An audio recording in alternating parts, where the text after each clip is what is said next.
do a show, and those people, they are as white as you. No, as the sludge. So white. It's the whitest play, and we played a private mountain. That's how rich these people were. I am not kidding. There was gates and guards, and there were heated sidewalks and escalators going up to the chairlifts that had bubbles, heated bubbles over them. It was like a James Bond villain's lair, and J.J. Watt was like, "You're dead," right? So as their leader, and so I played this. I played their private, hand-built made of cedar theater. It was fucking nice. And now I'm in a town that has a name that's like, I don't know what the fuck it is. So and so it was nice. And I was up there. I mean, I walked out on stage and I was like, "Good evening, 1%," and they were like, "Good evening, Joel. How are you? Bald eagle drumstick? Don't mind if I do. I ate part of the bone." And so then I said to them, I was like, "Did you guys vote for Trump?" And they were like, "Is that a rhetorical question? Of course we did. We love money, huh?" And all their monocles fell out at once, and butlers came scurrying out, and so I'm doing the show, and I noticed that I've never had this, but there was 8 security guards surrounding the stage. I've never had that. I have no security tonight. It's just whoever can, hop up here, which is about 15% of you, because give me a cheesesteak, maybe that just shut up here, build it up. All right, that's unfair. So he's a dick, and now I'm tired.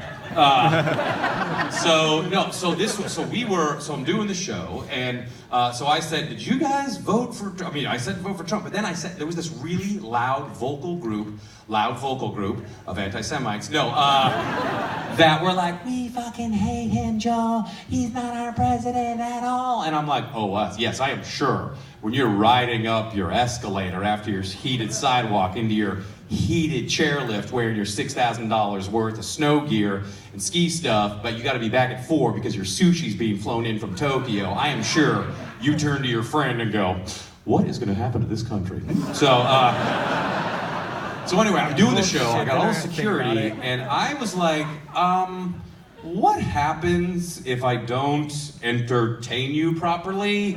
If you get bored, do you rush the stage and rip apart my body and drink my blood to become younger? Because you're all old and you've all had hip replacements, and I'm gonna hear you coming because there's gonna be more clicking than the smoke monster in Lost. So then I realized what the security was not there to protect me. It was to protect them. That's how rich they were. Because no one knew who I was. Can you believe it? I know. I was in Spy Kids 4, and fucking A. Like 9 moms are like, "Actually, I thought I was pretty good." I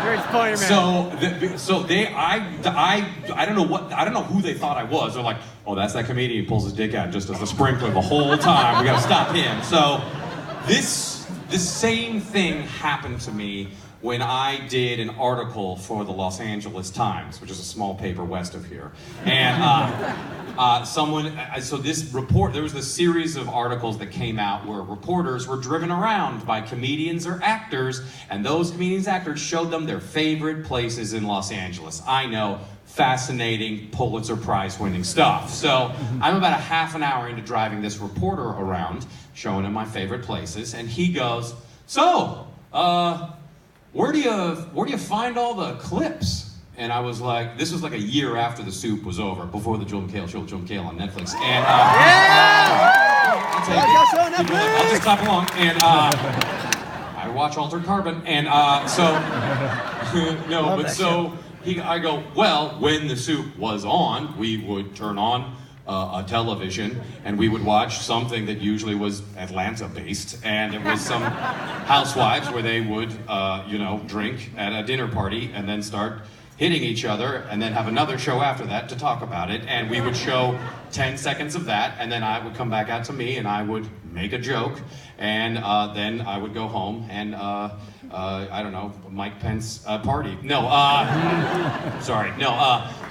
was like, that was weird, but not too weird. And then he goes, "So, how's Comedy Central treating you? And I was like, when I would watch Comedy Central, I would turn it on and watch a Workaholics rerun and turn it off, and it would treat me very well, just about like this right hand's about to treat And then I realized what was going on, and so I said, hey, Mr. Reporter Man, just for fun, say my name out loud. Just say, you know what, say my first name out loud. He goes, okay, Daniel. Daniel. Daniel Tosh. I went, Tosh, exactly. My name is Daniel Tosh. Because I realized at that moment that I had an opportunity. Tell us more. So I said to the reporter, I was like, let's continue the tour of Daniel Tosh's favorite places in Los Angeles. Oh,